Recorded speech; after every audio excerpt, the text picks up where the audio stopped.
Makakasama natin ngayon ang isang political scientist na si Attorney Jess Falsis. Magandang hapon po. Magandang hapon, Sir Sandro. At maraming salamat po sa pagpunta nyo dito. Ito yun na nga, mismong kampo na ni VP Sara Duterte ang nagkumpirma na hindi siya a-attend. Gaano ba kahalaga yung pag-attend? Kasi kung babalikan natin doon sa mga nakaraang impeachment trial, si CJ Corona nung na-impeach siya, ay siya ay umattend at umupo sa witness stand. Bakit po kaya ganito? Parang si VP Sara iba yung kanyang strategy. To be fair naman kay VP Sara, no? So sa ngayon, hindi siya kailangan umattend. Ang problema natin, ginawang parang very legal yung process ngayon sa Senado when it comes to the impeachment, even though it is more of a constitutional process. Pero since ginawa nilang more legal, may pre-trial. Nagkaroon ng pre-trial. Pero hindi sila naglagay ng arraignment. Sa totoong legal process sa isang criminal procedure or a criminal charge, merong arraignment. Ang arraignment, pagbasa ng sakdal, pwede mong sabihin guilty or not guilty. Pwedeng umamin yung akusado. That would save the court a lot of time. So sana yung Senado nagkaroon din ng arraignment na require nila si VP Sara to attend so that she can plead and say, guilty ba or not guilty? Malay natin. Surpresahin tayo, sabihin, guilty. E di, tapos na yung impeachment trial, nakatipid tayong lahat, meron na kagad na desisyon kasi umamin siya na guilty. But of course, most likely, hindi siya amin na hindi siya guilty, importante pa din na sabihin niyang not guilty. Why? Kasi yun yung pinapakita ng akusado sa isang proseso, yung respeto niya na I am holding myself accountable to the process, I am submitting myself to the rule of law. So yung hindi pagpunta ni VP Sara ngayon, although option niya yun, karapatan naman niya yun, sa akin lang, in terms of the political process, not of the legal rights. In terms of the political process, parang hindi niya masyado respetado yung proseso sa konstitusyon ng impeachment. Pero bakit nga walang arraignment? Normal ba yun sa impeachment process na wala? Ano kasi, nag-e-evolve ang procedure ngayon sa Senado. Dati walang pre-trial. So nakita ni Senator Tito Soto, nagsuggest siya, maglagay tayo ng pre-trial kasi yung mga impeachment trials noon masyadong tumagal kasi hindi nagkaroon ng pre-trial. Ang pre-trial ay para paiksiin or para simplehan yung mga issues o yung pwedeng talakayin. So may schedule na sila, sabi ng prosecution, meron silang parang 40 plus days, ang defense team may 30 plus days to present. Yung mga ganon, mga ano yun detalye doon sa proseso. So kung ginawa nila yung pre-trial, sana naisip na din nila na maglagay ng arraignment. Kasi nga ako, ang suggestion ko, kung may arraignment, malay mo, magsabi na guilty. Dati kasi walang pre-trial naglagay sila ngayon. Walang nag-prohibit sa Senado na maglagay din ng arraignment. Pag-arraignment, kailangan dumalo. Pag-arraignment, kailangan dumalo kasi yung akusado lang ang pwede magsabi ng guilty or not guilty. O yan. Ngayon, nagkaroon doon ng Senators Caucus kaninang umaga at mukhang niresolbahin kung sino talaga yung tatayong presiding officer ng impeachment trial. Dahil ang alam natin, sa Senate President Sherwin Gatchalian na yan mukhang napipisil din daw dahil abogado si Senator Chis Escudero. Anong tingin mo doon? Abangan natin yan mamaya, no? Pero ako, sa sabi ng Tweety Bird ko, mukhang they are already willing to settle na wag nang gawin si Senator Chis Escudero as the presiding officer kasi nagkaroon ng backlash and criticism. Sa ngayon, by default, the Senate President in the person of Senator Win Gatchalian, ang presiding officer, mukhang nag-aral naman si Senator Win Gatchalian. And actually, madami mga legal luminaries nagsasabi, no? Hindi ako. Actually, maganda ding maging presiding officer si Senator Win Gatchalian to show that the impeachment trial is not a purely legal procedure. Kasi you don't need to be a lawyer to be a senator. So the Constitution already sees that any senator, kahit hindi lawyer, can be a presiding officer. Nag-aral naman si Senator Win Gatchalian. Ang kailangan mo lang namang aralin yung rules. If you know the rules, if you have mastered the rules, you can preside. Anong example natin dyan? Senator Tito Soto, hindi abogado. Pero hindi to sa impeachment this is just with the session ng mga Senate, legislative session. Sobrang master ni Senator Tito Soto. So you don't need to be a lawyer to master parliamentary or impeachment rules. So anong implication kung sakaling ilagay pa din sa Senator Chis? Kasi sinasabi, bentahe dahil lawyer na yan Diba? Pag pinaligoy-ligoy, at least abogado.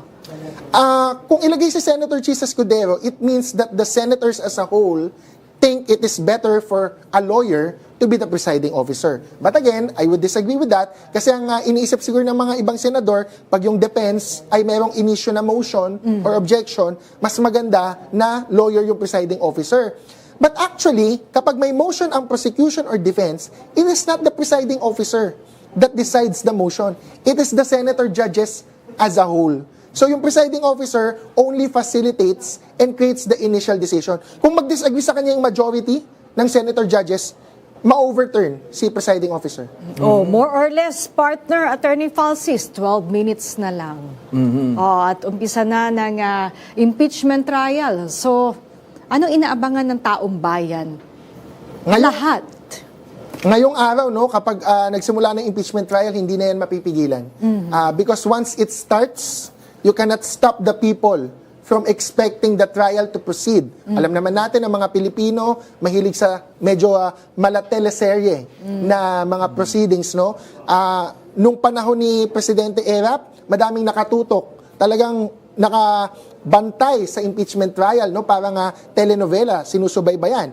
Nung impeachment ni Chief Justice Corona, madami ding nakasubaybay, kahit mga ordinaryong tao, nakikinig, nanonood. Although hindi nila naiintindihan lahat ng nangyayari, sinusubaybayan pa din nila at nakikinig sila sa mga eksperto. So itong kay VP Sara, ang kakaiba ngayon, since mas dominante ang social media, sa tingin ko, mas babantayan din talaga ang impeachment trial because the impeachment trial is at the tip of your fingertips. Unlike noon, manonood ka ng TV, ngayon ang mga tao, one-on-one, na babantayan yung impeachment trial. Kasi may mga political biases lahat, or yung mga neutral and independent, gusto naman magkaroon ng opinion saan ba sila papanig, conviction or acquittal. So yan yung una kong nakikita. Talagang babantayan yan ng publiko. Pag nagsimula na, I think ang Korte Suprema magdadahan-dahan na yan kahit may mga, baka nakalimutan ng mga tao, may pending cases sa Supreme Court to declare the articles of impeachment as void or null and void na ipawalang bisa. No? I think the Supreme Court has already spoken in terms of its silence that they respect the process and the process so far looks constitutional, looks legal. Pag nagtuloy-tuloy na yung trial, mas lalo silang hands-off. Kasi nga, yung political process ang mas magdodominate despite the public thinking it's a legal process. It's not. It's more a political process kasi the Constitution is not a lawyer's document. The Constitution is the document of all Filipinos. So it's a political process, it's a constitutional process. Yun yung una nating nakikita. Pangalawa, natanong nyo na sa akin yung presiding officer, so hindi ko na yung pag-uusapan. Pero ngayong araw, ang aabangan natin, walang witness pa na magte-testify mamaya. So hindi natin makikita, hindi natin kailangang abangan kung meron bang mga debate or pasabog na mga ebidensyang lalabas. Ang abangan natin mamaya, ang magiging debate mamaya, tungkol sa pagbubukas ng BIR box.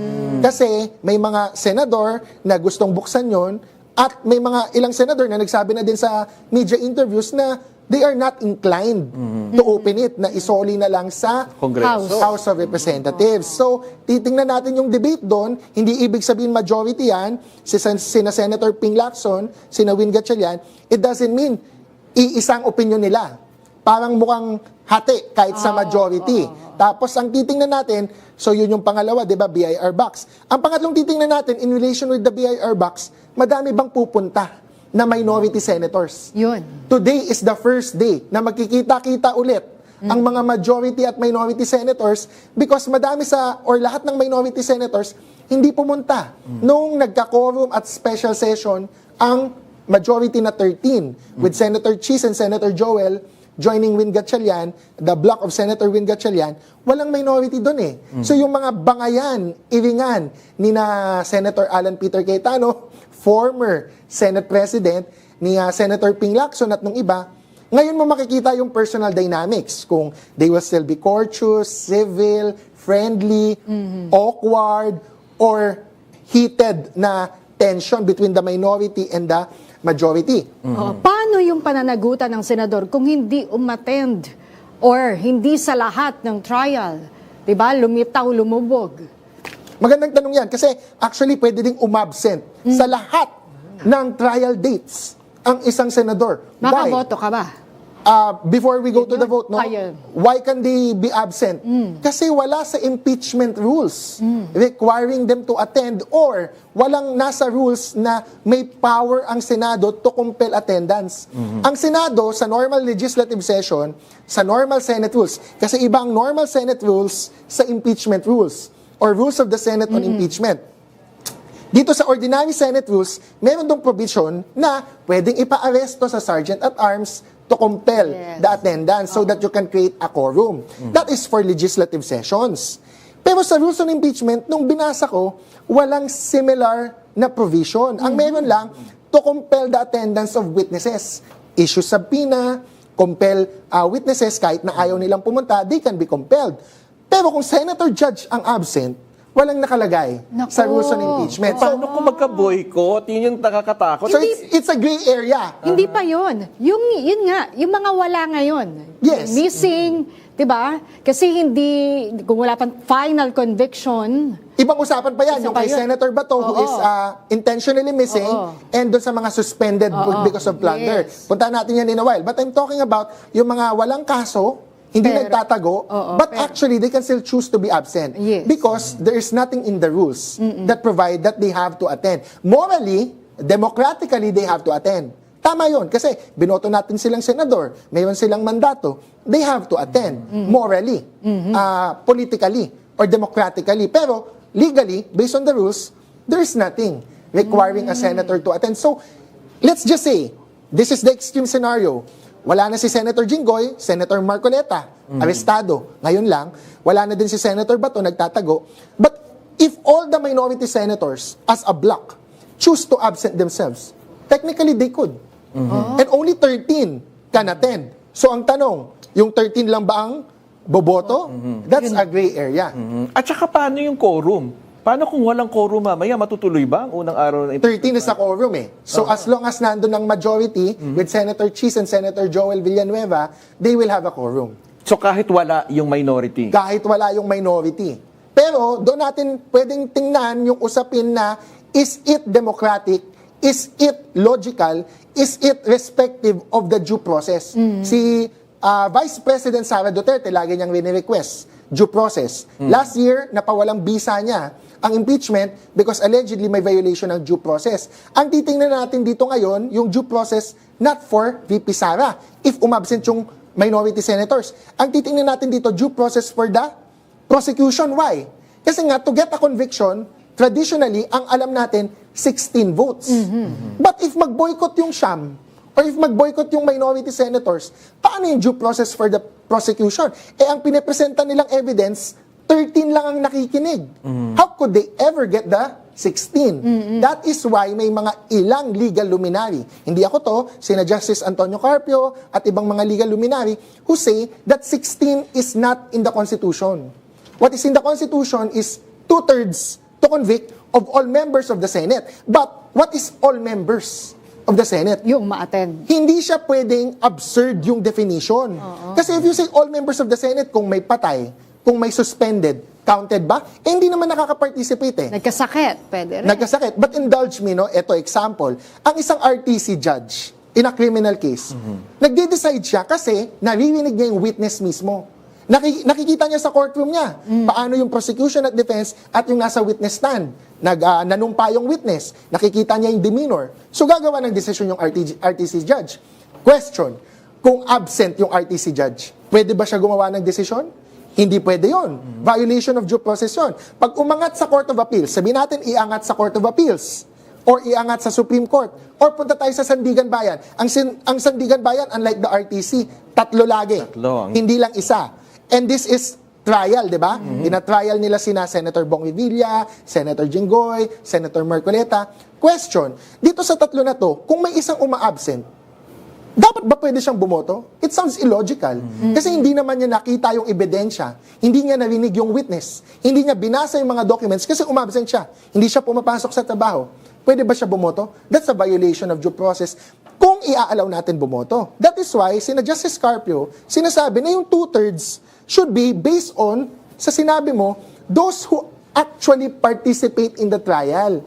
Kasi if you allow people na who did not participate in the trial to vote, that's that's a violation of due process. Kasi hindi lang naman si VP Sara ang may karapatan sa due process. Ang prosecution ay may karapatan din sa due process. Kasi paano magpe-present ang prosecution sa isang judge na wala doon? At ba't makakaboto yung judge na yon?